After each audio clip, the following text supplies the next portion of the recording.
Madagascar Airlines a réceptionné 2 ATR à Ivat aujourd'hui, mais la flotte reste suffisante pour répondre à la demande. Le ministre des Transports estime qu'environ 10 appareils sont nécessaires pour atteindre l'objectif de 1 million de touristes d'ici 2028.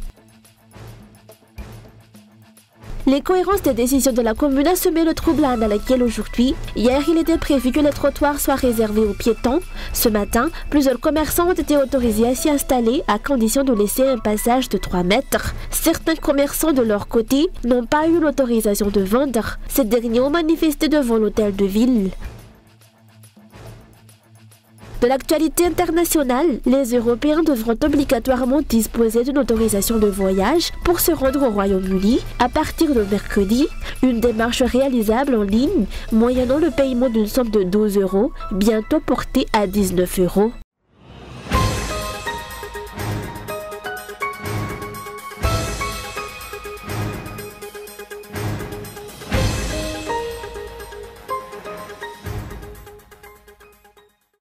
Madagascar Airlines a officiellement réceptionné 2 avions ATR aujourd'hui à Ivatu. Malgré cet ajout, la flotte reste insuffisante pour répondre à la demande croissante des vols intérieurs. Actuellement, seuls 5 avions assurent la liaison domestique, alors que selon le directeur de Madagascar Airlines, il en faudrait au moins 7 pour une couverture optimale.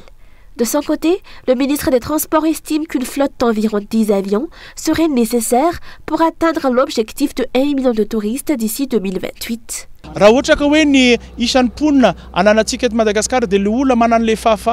Il nous en faut 10 ou 12, en tenant compte du nombre de personnes ayant les moyens de voyager et de l'objectif d'accueillir 1 million de touristes. Avec l'arrivée de ces nouveaux ATR, Madagascar Airlines dispose désormais de 5 appareils en service, dont 2 arborent déjà les couleurs de la compagnie. L'un des enjeux majeurs est d'améliorer la connectivité entre les régions afin que les touristes atterrissant à Ivatu puissent rapidement rejoindre leur destination finale. Les clients ont souvent envie d'aller directement à leur hôtel à Fort-Dauphin, ou à Tuléar-Nosné ou à Sainte-Marie, et non pas rester une nuit à l'aéroport pour continuer après. Donc ce que l'on fait, c'est qu'on va faire des départs à 1h30, 1h du matin, 1h30, 2h du matin, pour permettre à tous ces gens qui viennent d'Europe d'aller directement à leur destination finale. Le développement du transport aérien régional est donc une priorité pour accompagner la croissance du secteur touristique et désenclaver les régions. Toutefois, pour atteindre ces ambitions, la compagnie devra encore étoffer sa flotte et les autorités devront moderniser les aéroports du pays.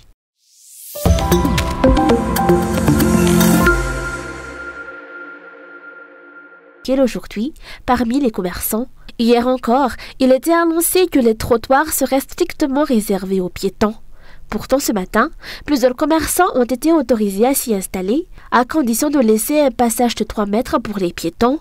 Plus surprenant encore, la mairie a également déclaré que tous les commerçants de rue pouvaient reprendre leur activité. Dans les faits, seuls ceux situés aux abords du lycée Rabé Alveiro, de Super-U, de Zemek et d'Idkin ont pu travailler. Face à cette gestion arbitraire, les commerçants laissés pour compte ont de nouveau manifesté devant l'hôtel de ville ce matin.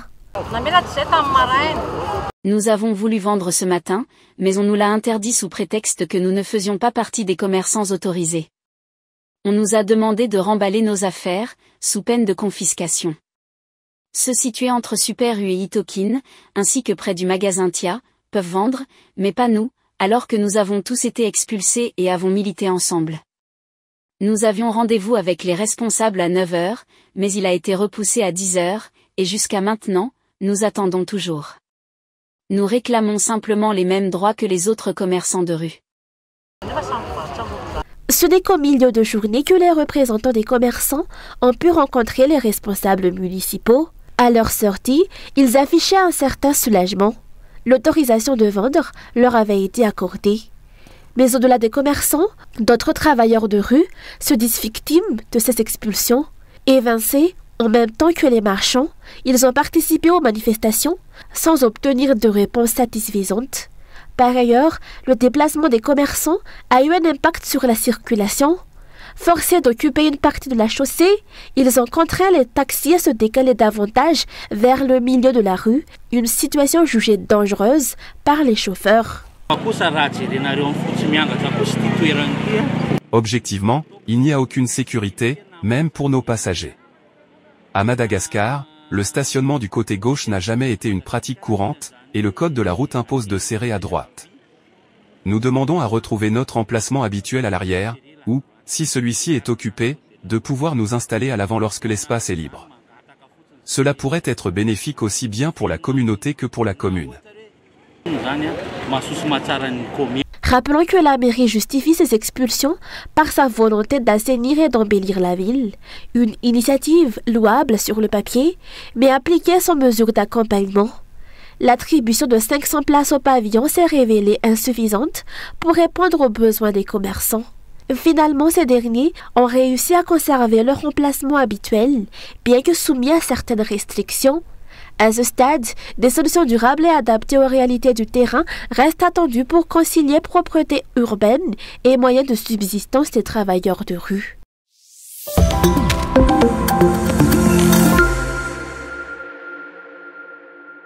L'Observatoire national des droits humains a condamné dans un communiqué daté du 1er avril les arrestations illégales des leaders des manifestations contre le projet Bastouillage. L'ONDH exprime ses vives inquiétudes quant à la mise en œuvre de ce projet qui enfreint plusieurs principes fondamentaux des droits de l'homme, notamment ceux consacrés par le DUDH et le PIDCP.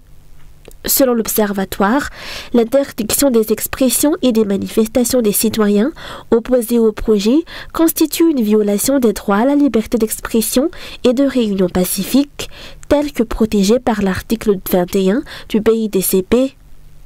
De surcroît, l'absence d'informations claires sur les impacts environnementaux et sanitaires, en particulier l'absence de publication des résultats d'études sur la radioactivité et les risques environnementaux, va à l'encontre des principes de transparence. Le projet Bastouillage représente également une menace pour les communautés vulnérables des zones environnantes, notamment en raison de l'absence d'un processus de consultation impliquant ces populations. Face à ces constats, l'ONDH appelle les autorités à garantir le respect des droits des citoyens, notamment leur droit à la liberté d'expression, et à rendre des comptes sur les mesures prises pour répondre aux préoccupations soulevées.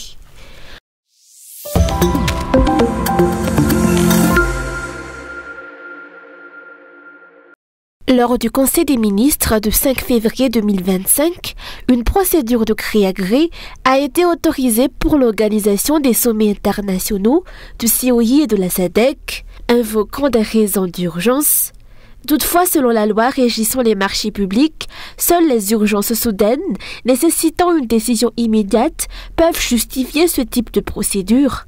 Dès lors, la question se pose, l'accueil du COI et de la SADC à Madagascar constitue-t-il réellement une urgence ?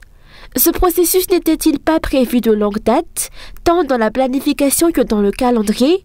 Pourtant, de manière soudaine, les dirigeants ont qualifié cette situation d'urgence, une décision qui a été validée en Conseil des ministres. Cette situation soulève des questions juridiques et devrait, selon les experts, faire l'objet d'une intervention du Conseil d'État en raison d'un abus de pouvoir manifeste et du non-respect des lois en vigueur. Les responsables des marchés publics devraient également prendre une décision pour annuler cette dérogation. Les analystes politiques soulignent qu'il est peu probable que cela se produise en raison du favoritisme, de l'appartenance à des partis politiques, du clientélisme et surtout du manque de compétences nécessaires pour une gestion rigoureuse.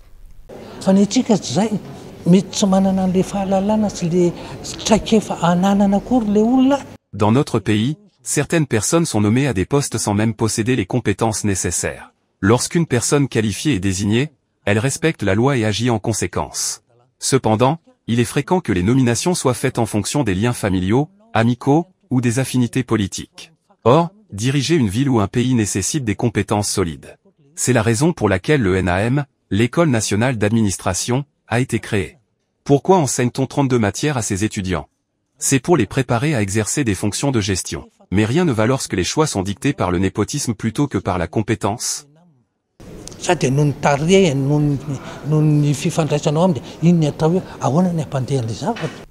Cette situation n'est pas une première.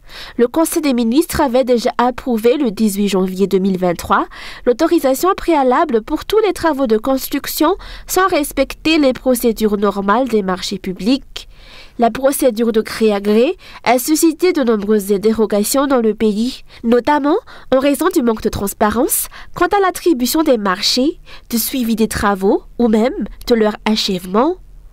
Nombreux sont ceux qui estiment que cette pratique favorise la corruption en créant des marchés fictifs.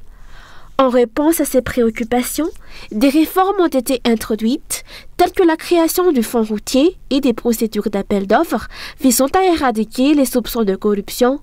Cependant, malgré ces réformes, la procédure de gré à gré a été réintroduite, cette fois au nom de l'urgence liée à l'organisation des sommets du COI et de la SADC.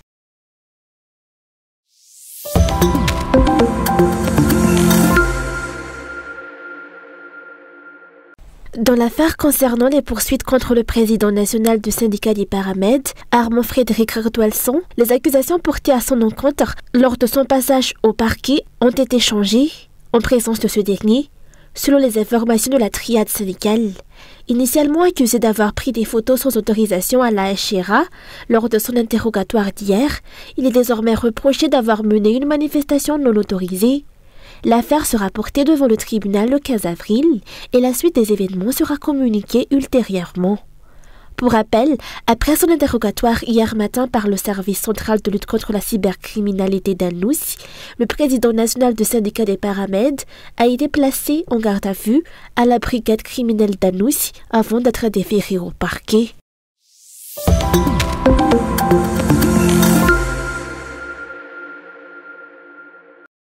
L'ambassade du Japon a offert aujourd'hui 300 livres japonais en français à la bibliothèque municipale d'Analakeli. Ces 300 livres couvrent une variété de sujets tels que la littérature japonaise, l'histoire du Japon, l'apprentissage de la langue japonaise et les mangas. Ces livres ont été spécialement sélectionnés pour permettre aux lecteurs malgaches d'accéder et de se familiariser davantage avec la culture japonaise. Selon les explications, la municipalité d'Antananarivo et l'ambassade du Japon ont déjà mené de nombreuses collaborations. Le Japon et la commune urbaine d'Antananarivo entretiennent depuis longtemps des liens solides et de grande qualité, dont la bibliothèque municipale d'Analakeli fait partie. En octobre 2023, dans le but d'améliorer les fonctions de la bibliothèque et ses installations sanitaires, ainsi que de fournir à un grand nombre de personnes l'accès à des opportunités éducatives de qualité. Nous avons soutenu la rénovation de cet édifice et l'aménagement de cet espace extérieur. Ce don s'inscrit ainsi dans une démarche de promotion des échanges culturels entre Madagascar et le Japon.